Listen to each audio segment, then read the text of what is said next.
I'm Jaideep Prabhu. I'm a professor of marketing at Cambridge Judge Business School. I've spent my career studying innovation.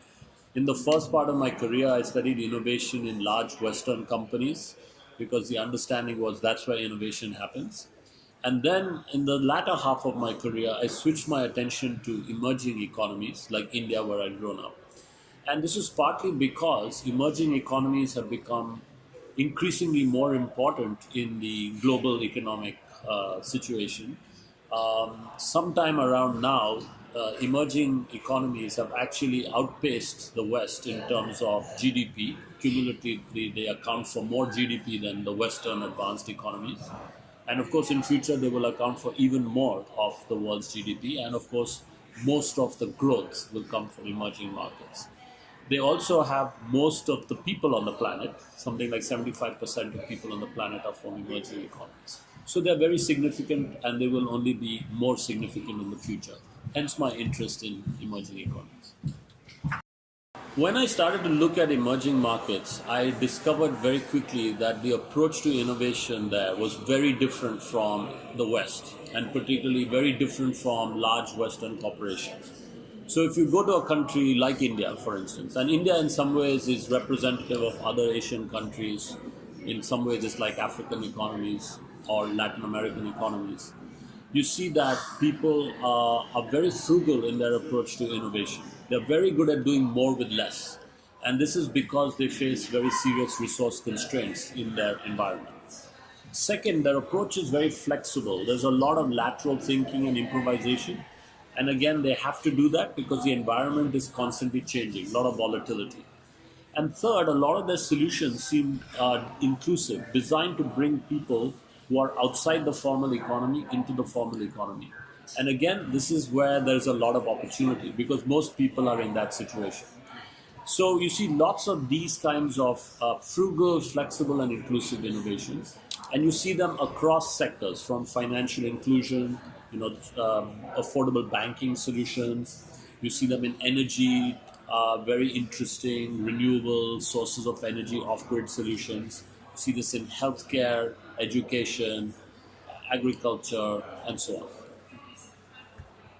So in emerging markets, you see a lot of innovation that is essentially designed to improve people's lives. And very often, the innovator or the entrepreneur is trying to understand what is the unmet need in the marketplace, what is the context in which those consumers or users will use and adopt this product or service, and then they develop a solution. Sometimes taking advantage of cutting edge technologies, but sometimes taking advantage of widely available, well known, established technologies. So let me give you some examples of how these innovations come about. Let me give you an example from Kenya. This is a so-called M-Pesa, or essentially mobile money, which was a service that was developed and introduced by Vodafone's subsidiary in the market, Safaricom, in 2007. And what they did was they essentially recognized that a lot of people in a country like Kenya are migrant labor. Many of them are outside the formal economy, so they don't have bank accounts. They may leave their family in the village and go to the city and then need to transfer money home. So what they were doing was sending the money to a friend or taking it with themselves, and this was time consuming and expensive and also unsafe. So they said, well, most people, even in the informal economy, have mobile phones. They're used to texting each other. And when they did some initial studies, they found that people were also actually exchanging minutes with each other as a form of currency. So they said, how can we take that? How can we take advantage of the fact that people already have mobile phones? They are texting each other even minutes as a form of currency. Can we make a platform, a system, a software that actually formalizes that? So that somebody leaves their family in a village, goes to Nairobi, and then can text money home to their family, and then their family can go and cash it in a local corner shop, which will act as an M-Pesa agent. So essentially, then they developed a service, and it took off, and now there's something like 25 million people in Kenya alone that use M-Pesa. Many of those people don't have bank accounts, but they can make micro payments through their mobile phone. And that enables them to do all kinds of things, not only transfer money to their families in a time of need in a quick, efficient way, but also to do business, to make small payments, to procure things, to do things more efficiently. Hugely transformative. So in emerging markets, you see this kind of innovation, which is completely transforming societies there. It's making people's lives better. It's making their businesses more efficient. It's helping them come into the formal economy. But now some of these ideas can be taken elsewhere, and in fact can be brought even to the advanced economies. So, for instance, in India, you have a large company like GE Healthcare, which has an R&D center. Its largest R&D center outside the US is in Bangalore.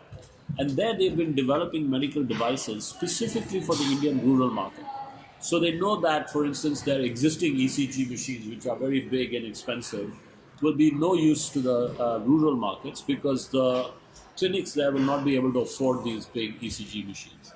And typically, a doctor will go from the city to the rural clinic on a day trip.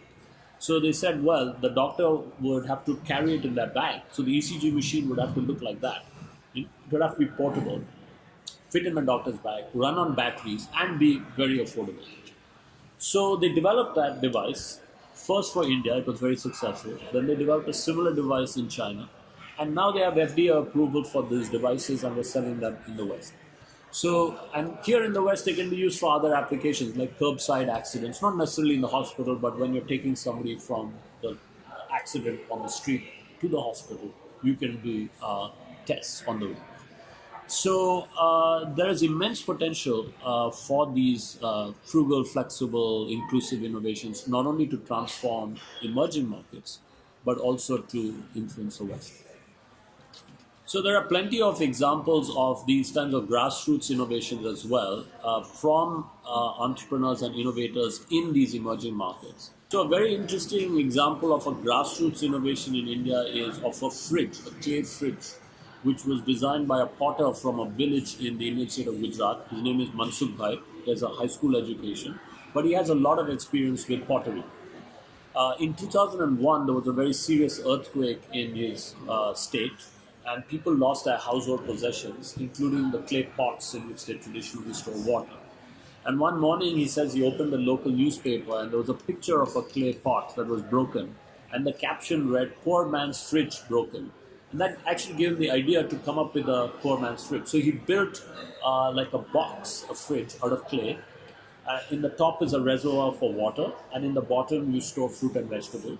And when the water evaporates through the walls, it drops the temperature by about 8 degrees Celsius in a hot, dry climate, and it keeps the fruit and vegetables fresh, and it also cools the water.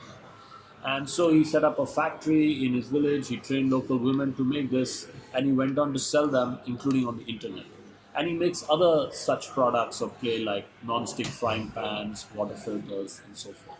So you see lots of these very interesting grassroots examples of innovation. But you also see people from cities, people who are perhaps more in the formal economy, who are doing things in, say, telemedicine or doing things in energy, in bringing solar lighting. So another example is a person called Harish Hande, who's the founder and CEO of a company called Celco, Solar Electric Lighting Company. And he has developed a business that essentially offers solar lighting solutions to people who otherwise use kerosene, who live in urban slums or live in the countryside, and who cannot afford to pay the upfront cost of the panels, the batteries, and lights, either because they don't have bank accounts to take loans, or even if they did, they wouldn't take the risk. So what he does is he has a model, a business model, where a local person, as an entrepreneur who he trains to manage the batteries, the panels, and the lights, then with a bank, he gives those people loans that he guarantees. That person then sets up a shop where he buys these batteries, panels, and lights. He charges the batteries during the day, and then he rents them to people in the community in the evening for the same amount of money they would pay for kerosene. So those people are much better off. They get a better quality of light. It lasts longer. It doesn't cause fires. Their children can study. They can do business at home and earn a bit more money. So they're better off. But also this entrepreneur who now, after a period of time, will have a credit history. He will be in the banking system and he will have a business. So you see lots of these examples of these kinds of grassroots innovations and entrepreneurship that really transform these societies.